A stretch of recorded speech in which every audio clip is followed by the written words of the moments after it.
Good evening and salutations, my GH fans. Let's talk about Esme for a minute. Esme,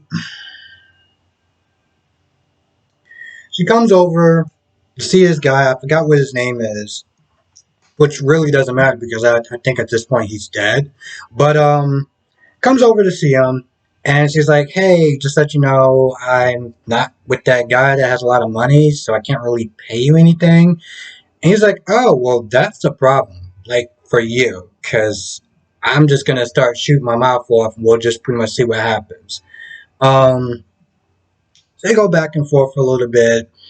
And, Esme sits there and tries to sweet talk him. "Oh, you want to be a lawyer and stuff like that. And, work really hard and, trying to find out his interest and everything. And, one thing turns into the next.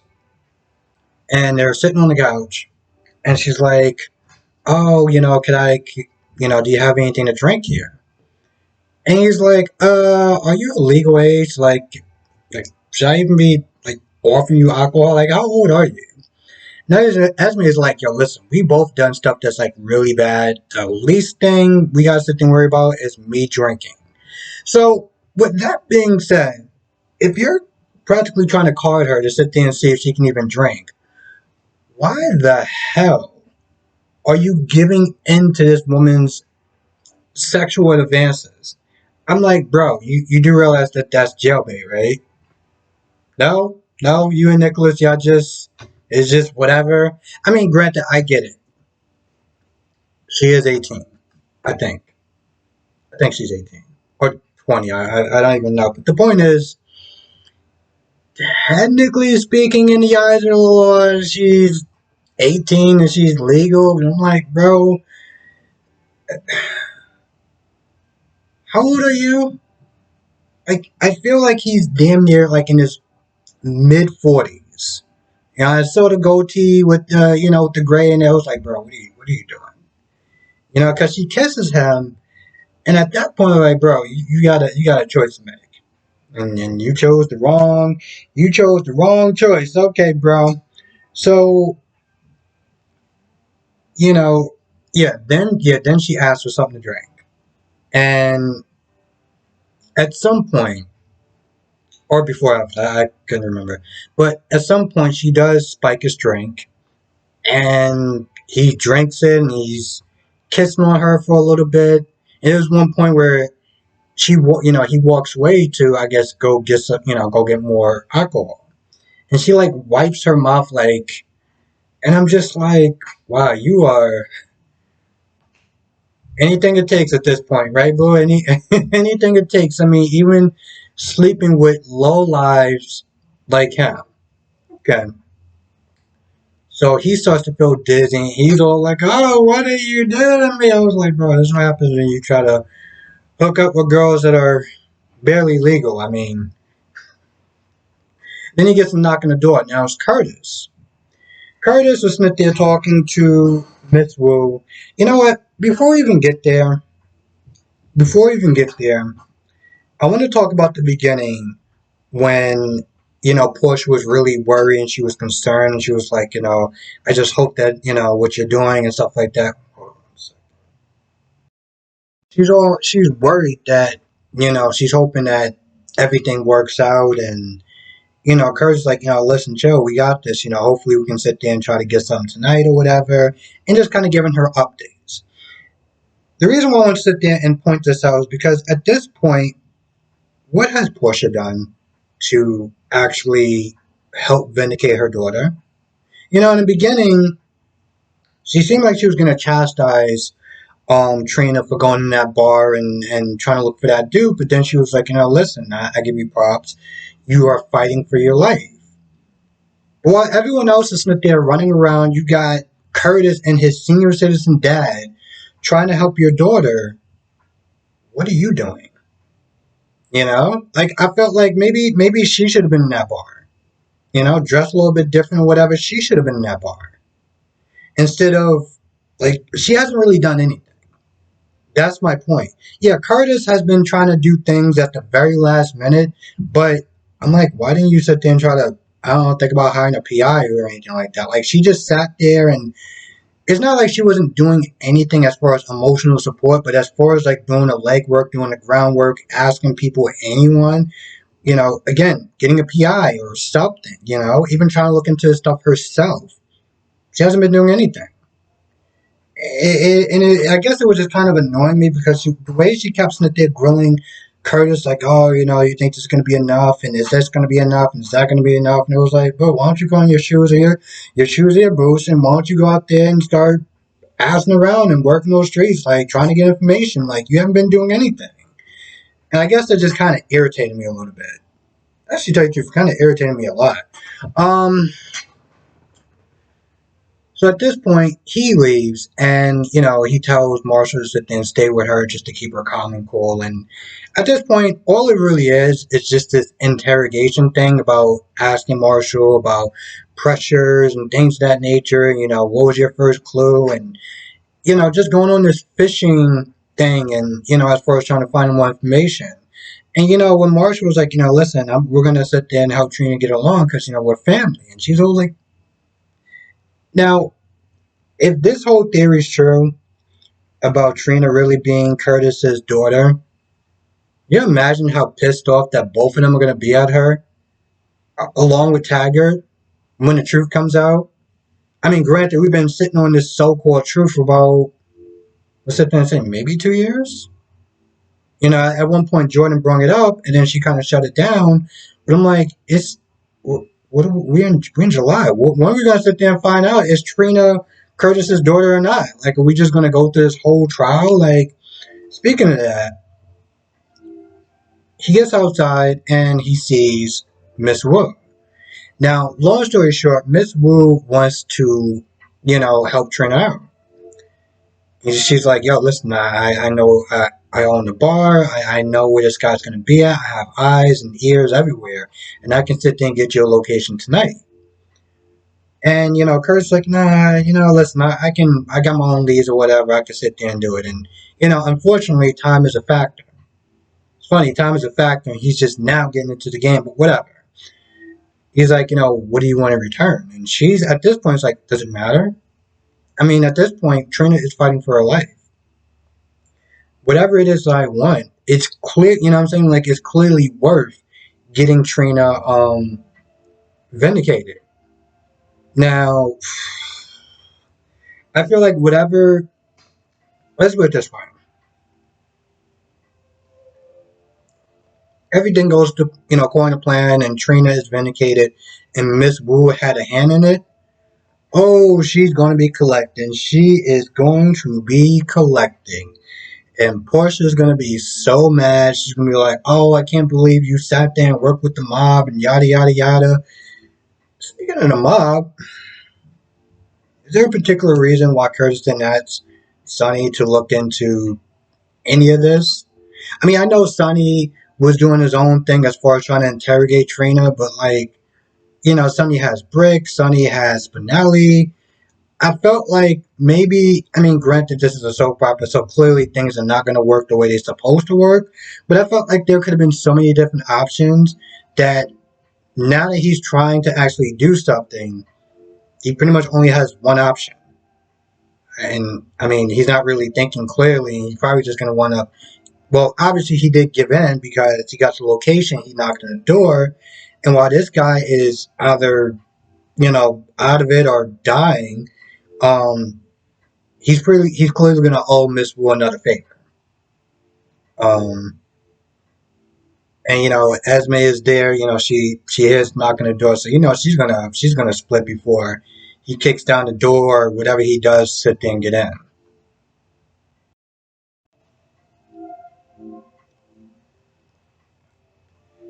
So Spinelli finally tells one person what he was, what he's actually up to. He tells this is after he kept giving Maxie a hard time about Austin. Oh, I don't know if he's compatible for you and this, that, and the third. And I'm just like, bro, do you want to get back together with her? And why, why are you still on her case about, oh, I don't know if this is a good dude, yada, yada, yada. And he finally confesses that, he's behind society and that Zelda's just like a figurehead or whatever. And, he has this algorithm that, has a high success rate as far as, matching people together. And I look at this and I'm like, bro, let me get this straight. You've been dodgy as hell because you funded a project and a dating service project. Why what's the secrecy for? What is the secrecy for? I mean, he literally gave Cody money just to keep this whole thing a secret. That was the secret? I mean, did you evade any tax laws or anything like that? I don't understand. And the sad thing is that this is a smart person, but sometimes smart people can do the dumbest things. And even with that being said, I don't understand the like why all the secrecy. So anyway, while he's doing that, you got Austin outside, and this guy comes up and he's like, "Hey, listen, your project or whatever it is, it failed, and you need to sit there and come back to the fold. You need to sit there and come back to the group." And Austin's like, "Yeah, I don't really want to do that." So now at this point, this bald guy is like, "Yo, listen, what about your friend Maxie? Because we got eyes on her too." So he threatens her, and it seems like it's a really intense conversation. And Britt comes in there. Britt's like, what's going on?" Now, before that, Britt was giving Cody an earful. And I guess here's the thing. She got upset with him because he was being fake. And she felt like, he was only sitting there saying things that she wanted to hear to get her in bed. And I, I'm going to be completely honest. I understand where she's coming from. Like, I really do get where she's coming from. But even from jump, when she came to this dude's house early, by the way, and she was just like, "Oh, let's get this over with." It made you sit there and wonder, like, even if he did sit there and try to get to know her and do it the proper way, was she really going to give it a chance? Because she's been hung up on Jason since it was about a year now, so she didn't really seem like she's even ready to give dating him a genuine chance. So in a lot of ways, they both screwed up. Um, with that said, she walks off. He talks to the horse, and she meets up with Austin. They have a talk outside. They go back in, and at this point, Britt's like, "You know what? Listen, I'm just gonna sue that company." Now Max is not there trying to do damage control because now she knows, oh, it's Spinelli's baby project or whatever. Maxie was also asking Austin, what took you so long outside? Like, conversations don't usually last that long. Like, did that person know that you're on a date? Like, what's going on? But she's asking a bunch of questions, and he's just lying and denying. So, now the character's been on the show for quite a while, and this is actually the first time we're actually getting something a little bit more than just, oh, I'm here for my father's estate, which at this point we don't even really know. Like, I mean, like, let's put it this way: the fact that we're getting more information now, that it took this long, is a problem because people have been writing him off from jump, and now we're getting a little bit more information. You know what another sad thing is? Even if we get some more information, well, Monday. I say that Monday because apparently this wasn't on in like every part of the country, and they're going to be sitting there replaying it tomorrow.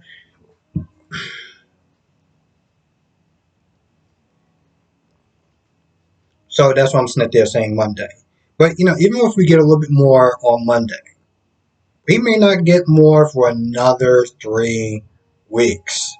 Okay, because the rotation, they got so many characters and they're doing so much, and we're doing a whole Trina trial and everything like that. So even somebody like Austin, which a lot of fans already kind of written off, now that we get something, I feel like we're gonna get a little bit now, and then we won't see him for like another 2 or 3 weeks max, which is really sad. So Link approaches Chase, and he's all like, "Listen, I want to work with you, and I know that we had a bad start, but you got talent. I can sit there and mold that. I got the connections and everything like that. And Brooklyn comes over, and Brooklyn's like, no, I'm his manager. So they go back and forth to, sit there and try to argue, um, to get Chase to sit there and sign or be with one of them as far as representing them. And, Link is like, listen, how about you give us 30 days and you'll see which one of us will sit there and get you, the best position as far as, you becoming the singer. So he leaves, and that's exactly what Brooklyn and Chase wanted. It's kind of odd because it felt like they didn't have this conversation before. It's like, what, text or something like that? Are they psychically linked? I mean, we didn't sit there and see how they were going to sit there and plan this thing out. It's like all we knew was that he sung, everyone congratulated him, Brooklyn went somewhere, and Link came up and was like, oh, I want to sit there and work with you now. Maybe they talked about it before. I think they did. So anyway, I guess at this point they're in the best position. They'll sit there and try to bust Link or whatever. But it's one of those things where even Esme say a lot of people underestimate her, and clearly she's been ahead of the schedule or ahead of people. Even as far as Spencer. So while they may think that they have Link, Link is a sleazeball. Link has been a scumbag for a very long time. Okay? That is a skill that is crafted over time. And, playing dirty is literally his middle name. Now, Chase and Brooklyn is gutsy and everything like that, but she's a bit naive, and so is Chase. And so I feel like while they think that they actually have the situation under control and that, they're going to pull the wool over, Link's eyes, I'm like, don't underestimate him. Don't underestimate a scumbag. Let's just put it that way. I feel like that's about it. But before I go, I was sitting there taking a second to think about, what I was going to say before I go, which is now actually two things.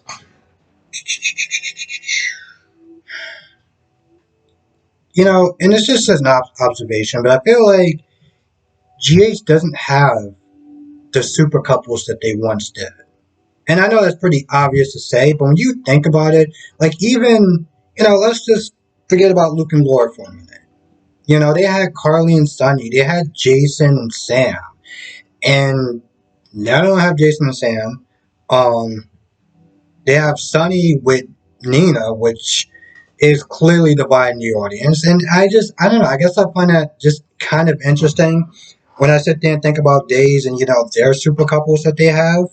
And even though that they actually lost a super couple, like Ben and Ciara, I'm just sitting there thinking about, like, Jason, they lost Jason and Sam, and now Sam is with Dante because reasons. I don't know, I want to throw that out there, just something I was thinking about.